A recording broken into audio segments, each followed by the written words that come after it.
Alors, bonjour tout le monde. Je suis Louise Bienvenue, professeure au département d'Histoire. J'ai l'honneur de présider cette première séance du colloque qui s'intitule « Le territoire comme miroir de l'identité ». Alors, un titre qui m'intrigue beaucoup et qui me fascine. On aura deux présentateurs et une présentatrice. Chacun a 15 minutes, m'a-t-on dit, pour faire sa présentation. Je vais essayer d'être assez rigoureuse pour la tenue du temps. Et je vous invite à le faire aussi. Et à la fin, on aura du temps suffisamment pour un échange, pour des questions. Donc, prenez en note vos questions.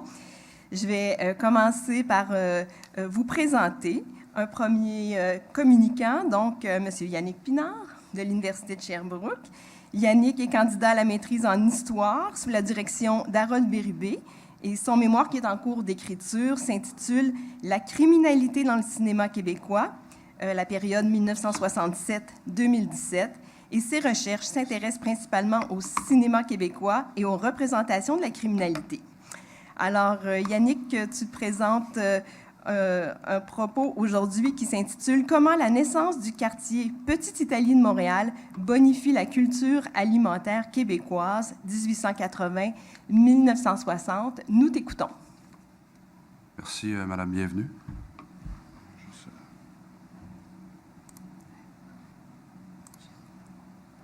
Celle-là? Merci. Ouais. Donc, merci beaucoup. Bien content d'être parmi vous aujourd'hui. Mon projet de recherche, donc, en lien avec la Petite-Italie, est né l'an dernier à travers le cours Histoire de l'alimentation avec le professeur M. Tristan Landry. Nous avions donc chacun une recherche à faire en lien avec nos recettes. On avait appliqué un contexte historique, évidemment, et sans entrer dans les détails, avec une délicieuse recette de fettuccine, j'ai pu remonter aux origines de la Petite-Italie à Montréal et mieux comprendre donc l'influence des Italiens sur le Québec et l'alimentation au Québec et au Canada. Donc, je vais y aller d'une présentation quand même simple de 3 points. Donc, en premier lieu, la naissance d'un quartier italien à Montréal au tournant du 20e siècle s'inscrit dans un contexte difficile pour les Italiens au départ parce que de 1860 jusqu'à 1914, l'Italie va perdre 14 millions de ses citoyens qui vont aller vivre majoritairement ailleurs en Europe, mais surtout en Amérique, en Argentine, au Brésil, aux États-Unis ou au Canada. Au Canada, Montréal est littéralement la porte d'entrée pour les Italiens qui arrivent donc par le port de Montréal ou par le port d'Halifax et viennent s'établir ici. Au départ, les Italiens viennent habiter des habitations peu, je ne dirais pas fréquentables, mais difficiles au centre-ville de Montréal, non loin de la gare Windsor. Et ils sont à la recherche donc de nouvelles terres pour un établissement plus propice, donc pour fonder des familles, pour débuter une nouvelle vie en Amérique, parce que c'était le but visé quand on quittait l'Italie à l'époque. La majorité des Italiens qui viennent s'établir à Montréal proviennent de la région du Molise, donc dans le centre-sud de l'Italie. À l'époque, on vivait la sécheresse et les techniques agricoles avaient été peu renouvelées en raison notamment des guerres d'indépendance qui mènent à l'unification de l'Italie en 1871. Et donc, à l'époque, les Italiens qui arrivent ici n'ont pas beaucoup d'argent et sont prêts à faire pratiquement n'importe quel boulot.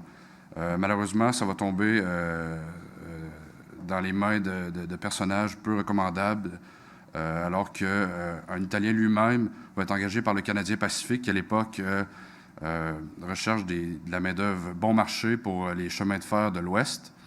Et cet homme-là donc va aller faire du recrutement en Italie en promettant des emplois mirobolants, des salaires excellents, mais ce ne sera pas le cas quand les gens arrivent à Montréal. Premièrement, ils doivent payer une certaine taxe d'entrée à cet homme-là.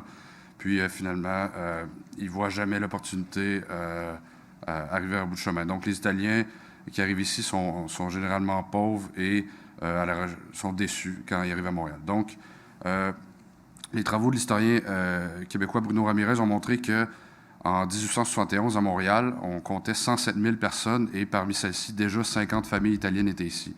Mais les premières vraies vagues de migration, si on peut le dire ainsi, arrivent au milieu des années 1880, alors qu'on a une moyenne de 300 Italiens qui viennent s'établir au centre-ville de Montréal.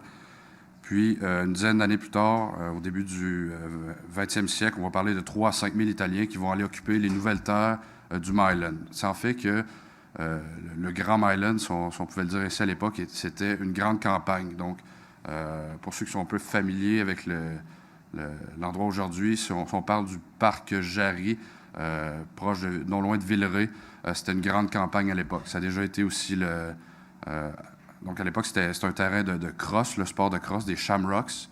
Et éventuellement, la Ville de Montréal va vendre le terrain.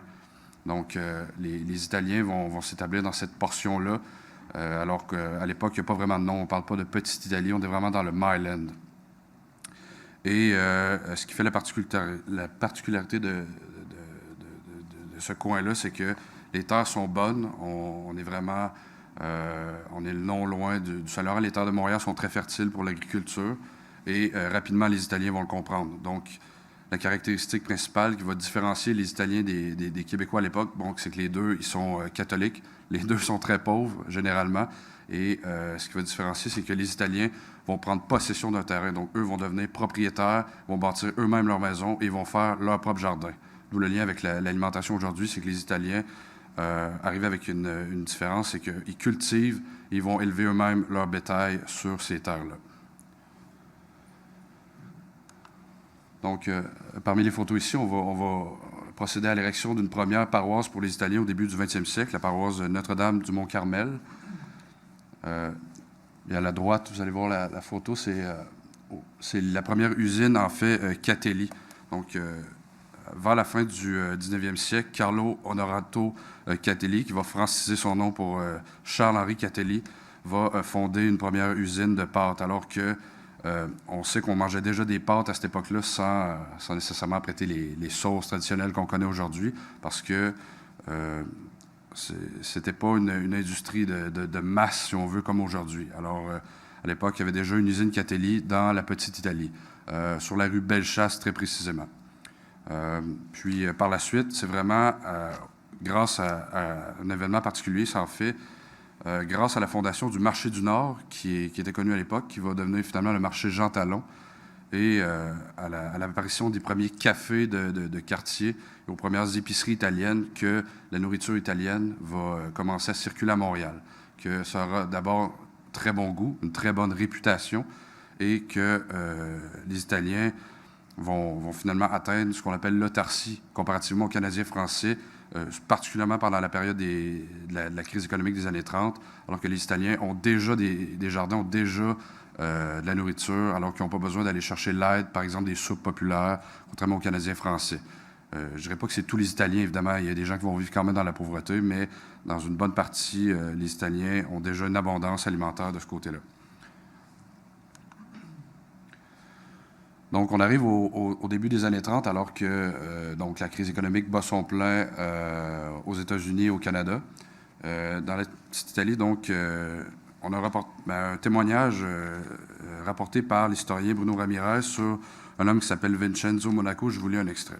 « Nous n'avions pas grand-chose, mais nous étions travaillants. Toute la famille habitait le logement et le fait de cultiver un jardin et d'élever nous-mêmes le bétail nous a permis d'atteindre l'autarcie.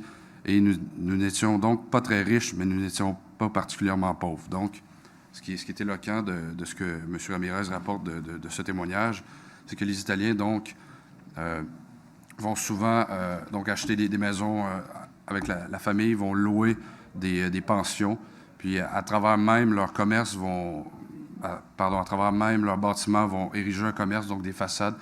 Vous le voyez peut-être un petit peu sur la première photographie, mais ça va être comme ça. Puis ça va être même comme ça qu'au marché Jean Talon, on va construire une façon, les abris, finalement, les devantures de commerce. Donc, ce sera propre à cette période-là. Donc, on voit en haut les premiers jalons. Ça faisait quand même une vingtaine d'années que le marché Jean Talon était là, mais si vous vous promenez aujourd'hui, ça a beaucoup changé.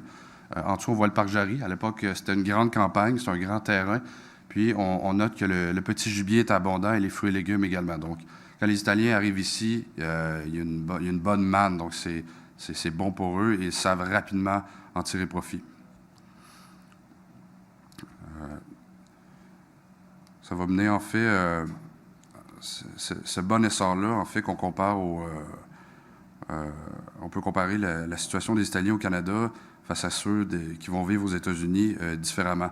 Ici, on ne parle pas de ghetto. Aux États-Unis, particulièrement à New York, Chicago, Los Angeles, les Italiens vivent beaucoup de racisme, vivent beaucoup dans ce qu'on va appeler les ghettos, alors que finalement, Montréal, on les voit d'un bon accueil. Je ne dirais pas qu'il n'y aura pas on ne verra pas de mauvais œil leur présence. Bien sûr qu'il y aura des jaloux, bien sûr qu'il y aura des mauvais articles écrits dans la presse à sensation, mais généralement, les Italiens s'en sortent bien. Et c'est peut-être du fait qu'ils sont aussi catholiques que les Canadiens français, donc ça aide peut-être certainement à cette époque-là à s'en sortir. Dans les années 30, par contre, évidemment, la crise économique n'aide pas à lancer des restaurants parce que c'est difficile, on a de la misère à aller chercher une clientèle différente que les Italiens eux-mêmes, même si les mots commencent à se passer en ville puis qu'on gagne en popularité. Mais c'est surtout la Deuxième Guerre mondiale parce qu'on sait que Benito Mussolini en Italie va avoir beaucoup quand même d'adorateurs au Québec. Il y aura une cellule montréalaise fasciste dans la Petite Italie et dans le quartier La Salle qui va vivre. Et ça va mener finalement à l'emprisonnement de plus de 200 Italiens dans ces années-là. Donc, ça sera un coup dur pour les petits restaurants, les petits cafés, les boulangeries, parce que les femmes devront tenir toutes seules finalement la boutique, alors que les hommes seront emprisonnés en majorité. Et certains adolescents également seront retenus dans les prisons montréalaises. Mais c'est surtout à Petawawa qu'on va envoyer, à Petawawa en Ontario, qu'on va envoyer les Italiens, au même titre que le maire Camillien Hood, lui aussi, va être emprisonné aux côtés des Italiens. D'ailleurs, Camillien Hood va permettre aux Italiens d'ouvrir un centre communautaire en 1936, la Casa d'Italia, dans la Petite Italie, ce qui va faciliter les liens avec la communauté et donc permettre aux Italiens de vivre donc leur culture et de la propager de la meilleure façon. Également, donc, je l'ai dit 3 ans plus tôt, donc en 1933, donc c'était la naissance du marché Jean Talon. Donc, le marché Jean Talon va permettre vraiment de faire connaître massivement l'alimentation italienne aux gens. C'était pas juste des Italiens qui étaient au marché Jean Talon, mais ça a permis donc une diffusion plus grande à la connaissance des différentes pâtes et sauces de l'Italie. On note également, juste en fin de conclusion de mon deuxième point, c'est qu'à cette époque-là, on peut parler, je dirais, d'appropriation alimentaire par d'autres restaurants qui vont imiter l'Italie par les pâtes. J'ai en tête l'American Spaghetti House de 1941 à 1959, alors que c'était des Italiens qui avaient ce restaurant-là, mais c'est qu'on va tout simplement mettre des pâtes avec du steak, avec du pâté, avec n'importe quoi. Donc, on va mixer donc l'alimentation italienne, mais on va je ne dirais pas travestir l'identité italienne à travers des restaurants populaires. Donc, parce que ce restaurant-là, premièrement, était au centre-ville, était dans le Red Light, donc c'était vraiment... c'était pas porté atteinte à l'alimentation italienne, mais c'est là qu'on voit qu'on consolide vraiment l'alimentation italienne dans les années 40 de 2 façons. C'est-à-dire, on va voir les restaurants qui vont rester fidèles avec les recettes, les menus. On va voir les restaurants populaires, donc imiter les sauces, imiter les pâtes et finalement revendiquer que c'est italien. Donc, l'héritage par la suite va être positif pour tout le Québec finalement, mais principalement Montréal, où aujourd'hui encore les restaurants de la Petite Italie subsistent. Particulièrement dans les années 60. En fait, à partir des années 40, mais jusqu'à 60. Donc, j'ai 3 exemples en tête qui existent toujours aujourd'hui. Donc, la pizzeria Napoletana qui a été ouverte en 1948, qui a toujours pignon sur rue dans le square Dante. La fruiterie Milano qui a été ouverte en 1954, qui est toujours en opération. Et la pizzeria Elio qui a été ouverte en 1964 et qui, en fait, la photographie de 2010. Donc, je voulais vous montrer une photo d'origine parce que c'est le bâtiment d'origine, mais ça a été revampé depuis. Donc, on n'a pas échappé à la gentrification des quartiers. Donc, ce que je notais également, c'est que dans les années 60, on est vraiment, je dirais oui, c'est rendu banal de manger italien. Puis, en fait, je me souviens du documentaire de Hubert Aquin, 5 septembre à Montréal, où ce qu'on dit que la mondialisation, c'est quoi à Montréal? C'est que les meilleures pizzerias italiennes sont opérées par des Grecs. Donc on voyait que la nourriture italienne avait vraiment franchi la mémoire, l'espace québécois. Oui. Également, je l'avais vu dans les pages de la presse, les pages du Devoir, donc la publicité était vraiment de plus en plus omniprésente. Puis c'est là que je voyais la distinction entre l'appropriation alimentaire avec les fameuses cannes de soupe Heinz et sauce italienne, et alors que je voyais également les invitations au restaurant de la Petite Italie. Donc, je pouvais voir un parallèle entre les deux, en voir qu'est-ce qui essayait d'imiter la nourriture italienne et qu'est-ce qui était fidèle finalement à l'Italie. Par la suite, ce que je peux observer, c'est que... Oui, merci. Ce que je peux observer, c'est que du côté social, ce qui est resté finalement, c'est que je l'ai observé dans la télévision québécoise, un peu au petit écran.